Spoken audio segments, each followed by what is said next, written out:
Wadhi nyime kama wuoth kama moko kuom wakeni moloyo to mond liete matie kuonde kunyo mula e pacho kam oyogo midhiero magikale kuonde kunyo mula go.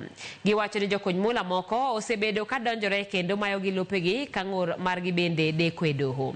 Kagiloso chenro mar tiegruok mar jokuny mula mane obagi e kaunti ma Siaya, minego wacho ni buchego bende do wito oko kaluwore ni gionge lony malong'o ewi ratiro margi mar bedo gi lowo. Jokuny mula bende ywak ni moko kuom kembe mag kunyo mula magiwacho ni we aluora kochido kendo jopiny modak e aluora go bende onge kod lokruok e ngimagi kata dogo ni mwandu go to en margi.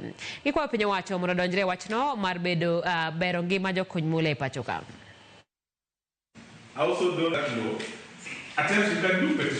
Gold chando mine, especially widows, nikech wang'eni lowo ikunyo, mula ikunye lowo. To lowo ka endido ka jomoko chuogi otho to gionge documents mag land.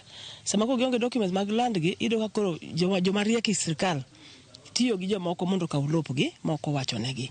Gionge duol, kama gi ripoti bende onge. Ka gidhi ka chief tiko ni kinyi duok kinyi to mal dhim na mbele kikunyo. Koro kawuono amor nikech Siaya oselo wach mar luwo wach mar gold ni mondo wakony widows manie Siaya County mondo mokwongo nitie advocacy ma gidhi timo.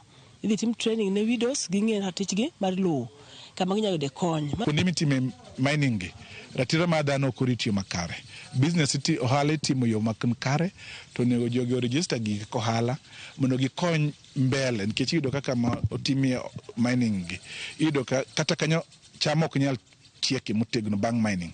Tiyudo ka buche owe mantiere nyalo lingre kata ng'ama owuotho gotieno ka koth ochwe nyalo lingre botho. Koro wa feel no government mag Siaya, government mamalo, guste gos mopogre onego bed mondo chak wach ni makare mondo joma timo hala be responsible, sirkal be rang na tich dhano ritgi makare.